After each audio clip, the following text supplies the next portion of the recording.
Welcome back to the Dividend Diplomats YouTube channel, everyone.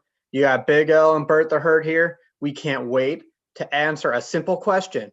Is Verizon going to be a better stock to own in the long term than AT&T? Now, before we answer this question and go over the debate, smash that subscribe button. Give Bert the Herd and Lanny a thumbs up. We are crushing the subscription right now. We thank everybody on our road to 10,000 subscribers because we can't wait to get in that iron square and take Bert the Hurt and Big L through the Dividend Diplomat Stock Screener Battle Royale. Exactly, Lanny. But today we are shifting gears here. All the talk has been about AT&T and the spinoff and merger of WarnerMedia and Discovery. That has been the showstopper. That has featured all the highlights. Everybody is focusing on AT&T. When we published that video last week, one of the most frequent comments we got from viewers was, I sold out my AT&T and I moved it into Verizon. So that got us thinking, is that the right investment decision to be making? It did get us thinking. I even wrote an article about it because, hey, there are a lot of options that you can do as an AT&T shareholder. You could have sold out your position already. You could have held onto your position, continued dividend reinvestment. You could have kept your shares and turned dividend reinvestment. You could have sold off some of your shares and kept a little bit. You also could wait until the merger or the spinoff and you get new shares in this new, media content creating streaming giant. And you could keep those shares or you can sell those shares and rebuy back into AT&T. But there's been one that's been loud and clear, and Bert's here and I were here to talk about it. That is for all the individuals who are selling their AT&T stock and moving it right into Verizon communication stock, ticker symbol VZ. And that is a perfect direct comparison for the future AT&T, because after WarnerMedia spun off, AT&T is going to be primarily a wireless communication company and an internet provider. So they will be finally a true comparison to Verizon that also is a market leader in that sector. What always set AT&T apart from the rest of the group was owning that WarnerMedia and having this massive media content. That's no more. So this is a direct comparison, and we are very excited to start diving in and looking at these two companies head to head and trying to project out some of those future items. No, exactly. One of the big items here right now is 5G. If you're not aware, 5G drew in over $80 billion plus for the auction that they had earlier this year. And it's no wonder that the top two individuals duking it out for their bids was AT&T and Verizon Communications. And Bert, how much did each drop in this auction according to the FCC in their article that was released back in February? You are not messing around that these two companies dropped a lot of money. The auction raised over $81 billion. Verizon led the charge there with spending over $45 billion, and AT&T was a distant second at spending $23 billion. That is a lot of cash going out the door from these two companies. Clearly, they are taking 5G and growing this wireless very seriously. So it's no wonder part of the reason why AT&T spun off WarnerMedia, because if they're spending over $23+ billion on 5G to be a dominant player there, it's kind of hard to also just drop another cool $20+ billion to continue to create and push out content on the WarnerMedia platform. Yeah, exactly, Lanny. And one of the cool things looking at these two is looking at these two segments that are going to be remaining. Now, remember, we have to do some digging here because AT&T still has this WarnerMedia segment. So it's going to take a little bit of projecting and a little bit of leap of faith until AT&T releases the full financials in their filings with there. However, when you compare the revenue in quarter one of their wireless segment and their internet segment, and then compare that to Verizon Wireless's comparable segments from their 10Qs, it was interesting to see because this will be AT&T's recurring company after the fact. The two segments combined had $28.1 billion in revenue compared to Verizon, who had $32.5 billion. So after the spinoff, Verizon is going to be the larger of the two companies, something that hasn't been able to be said for a long time, which I think is going to be fascinating. when you're looking at these two as which stock to buy, should I move my AT&T stock, sell it and go into Verizon stock? One piece that I always like to consider when it comes to these two telecommunication giants is that long-term debt level. And Bert, I know you and we were just chatting before hitting the record on here. What is AT&T's long-term debt levels really going to look like post the spin-off? Sure. So going into their last filing, they had long-term debt of $160.6 billion. A lot of debt. We all knew that about AT&T. One thing why are they trying to pay that debt off early here? Yeah. I mean, that's obviously don't they want to financial freedom? Come on. Yeah, exactly, Lanny. But one of the big pieces that's coming out in all these presentations for AT&T is after this transaction, they're going to reduce their debt by $43 billion for the company. So that gives them a net long-term debt position next year after this transaction, based on these filings, of $117.6 billion. Lanny, you want to tell us about Verizon's debt position? Verizon actually has a little bit more. And, we'll have to see kind of what continues to shake out with this rollout of 5G. But actually, Verizon, after last reported, earnings release, their debt level sits at a rounded $150 billion right now. So larger revenues for Verizon, but larger debt totals after this. The new slim down AT&T is going to be reappearing. Interesting stuff. And one other tidbit I thought was interesting going through both companies' Q1 filings were the wireless subscribers. How is this growing, since this is going to be such an important segment for both of them? Without going into too much of the details there, it was pretty simple. Verizon lost subscribers, AT&T gained subscribers. So it's interesting to see that AT&T is aggressively pursuing. And I can tell you this because in Q4, I switched my family from Verizon to AT&T because there were some pretty hefty incentives there for people to join the unlimited plans there for AT&T. So there's a cost to that, but they are working to grow and compete with Verizon here. It's very fascinating stuff where this new AT&T is going to be heading in a head-to-head battle with Verizon. And we're here filming this video on May 25th, a nice Tuesday. And Bert, kind of what does each stock share price look like right now? Yeah, AT&T is trading at $29.52 and Verizon is at $56.48 per share. So both have really traded pretty similarly, whereas AT&T, pre-spinoff, post-spinoff, whatever we want to call this phase that AT&T is freaking in right now. Tomato, whatever. Hey, Big Nick, Little Nick, Cousin Tony. Hey, you take it easy there, Brody. But so they've both been trading in, AT&T in a range of about 28 to 32. And Verizon really in like this 53, 54 up to about 58 in this like small few dollar share price range. So, there hasn't been much volatility, surprisingly, with the stock price. No, and that's why Verizon has continued to always find a way on our watch list over the last few months, because the metrics continue to look great from there. That they do. Again, I always like to say continue to monitor, that debt level. We should be getting another, earnings release here, in a couple months. I know from, I think quarter to quarter, Verizon increased their long-term debt levels by about 26 to 27 billion over that time frame. Got to pay for this auction somehow, though, right, Lanny? Right. So I'm curious, kind of if they continue to add to that debt level post Q1 after that 5G auction for both entities, so, to be honest. Yeah.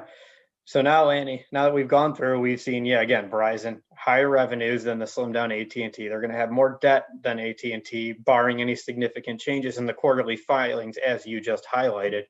AT&T is growing subscribers in their wireless platform, and Verizon's losing them. We'll see if that trend persists over the next year when the two companies are truly competing head to head.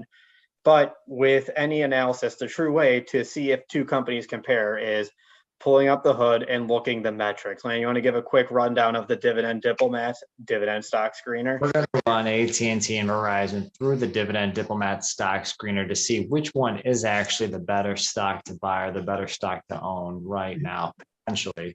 Again, we focus on three metrics. One is the price to earnings ratio less than the S&P 500, and slide in the competitors as well to see which one's better amongst each other. Two, the dividend payout ratio, preferably below 60%. And we consider the perfect payout ratio in that 40 to 60% range. Again, shows that they like to reinvest back in the business, but also like to reward those patient shareholders like us. And then lastly, that dividend growth. We got to look at the growth rate and the history of growing their dividend. As we know, AT&T is about to lose that illustrious dividend aristocrat status. Yeah, and that is not fun. So that's why before we dive into the screener, there are two important notes that we want to talk about the AT&T. I'm going to talk about how we're going to project their EPS, just kind of swagging the number going into this. And then Lanny will cover how we're going to estimate what that dividend is going to be after cut, because neither of those numbers have been announced yet. For earnings per share, because there haven't been any filings of what we're going to see with the new company, how much of earnings is getting spun off into this WarnerMedia, how much of EPS is attributed. We're going to have to kind of do our best way to estimate. We always use Yahoo Finance's average analyst earnings for a company. But with that, we can't just rely on that, because AT&T is going to be getting rid of a portion of their earnings. So what I did for this was I had to go deep into the 10Q, look at the segment financials, and see how much of their revenue is attributed to the WarnerMedia segment versus the rest of the company. When you peel that out, 22% of revenue is tied to WarnerMedia. We don't know how much of that flows down to the earnings. So what we're going to do for this analysis, we're going to say that the company is losing 22% of their earnings when the company is spun off. Therefore, we're going to take the $3.17 of the average analyst earnings and reduce it by 22% to get to $2.47. Not a perfect answer, everybody, but we're trying to do the best to try and make it an apples to apples comparison. So again, we're going over the price to earnings ratio here. Verizon's analyst expectations are still about $5.08 per year. So when you actually take the share price for both AT&T and Verizon over this anticipated earnings, you actually get a price to earnings of AT&T of still at around 12, and then Verizon Communications is just over 11. So wow, that's what's interesting here is based on this projected earnings that we're using in here, AT&T is actually more expensive than Verizon at this potential moment in time. That's fascinating. That is fascinating, because that has not been the case recently, and AT&T has always traded at a much higher discount. Fascinating stuff. Lanny, you want to talk about the dividend there and how we're going to project what dividend to use when calculating the dividend payout ratio for AT&T? Of course. I know in our last video, again, if you haven't seen it, definitely click the link. AT&T formerly was on the track and path to remit out about $15 billion a year in, from their cash flow statement for payment of that dividend. Now, they had stated they estimate they'll use around 8 billion. So you do the math right there. Based on a percent decrease from 15 to 8 billion, we're estimating that forward dividend is obviously not going to be $2.08, but it's more likely going to be in like this dollar, I call it the $1.10 to $1.14 range, and we'll use $1.12, I believe, analysis here. Yep. So if you take that $1.12 and divide it by the 247 of earnings that we used in the last one, that gives you a payout ratio of 45%, which is in line with that free cash flow payout ratio that management was touting afterwards. Compare that to Verizon, who has that $2.51 dividend divided by that 508 EPS. That gives you a payout ratio of 49%. Both are pretty comparable. I don't think one's better than the other. They are right in the same range, in that perfect dividend payout ratio range. Well, here's the damn kicker here, everybody. What about dividend growth as that third dividend diplomat stock metric? Or what is AT&T's dividend growth right now? Well, considering that you were just projecting what the dividend's going to be after a dividend cut, goose eggs. They don't have any rust. Compared to Verizon, it has a 5-year growth rate of 2.15% and has increased that dividend for 16 years. Looks like is Verizon becoming the new AT&T dividend stock? Oh, that's fair, Lanny. That's a fair point to be asking there. So lastly, let's look at what this adjusted dividend yield is going to be for AT&T with Lanny's projected $1.12. Divide that by the share price, that's 3.79%. Compare that to Verizon, whose current dividend yield is 4.44%. Verizon, higher dividend yield. Interesting.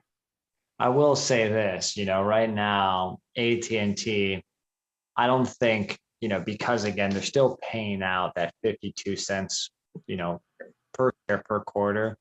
That stock price probably still has some of that baked in to keep the price a little higher right now. That's Um, fair. I'm going on a whim, and I don't think the price stays. But we'll see what AT&T does. We'll see what happens. Obviously, I don't have a magic ball here.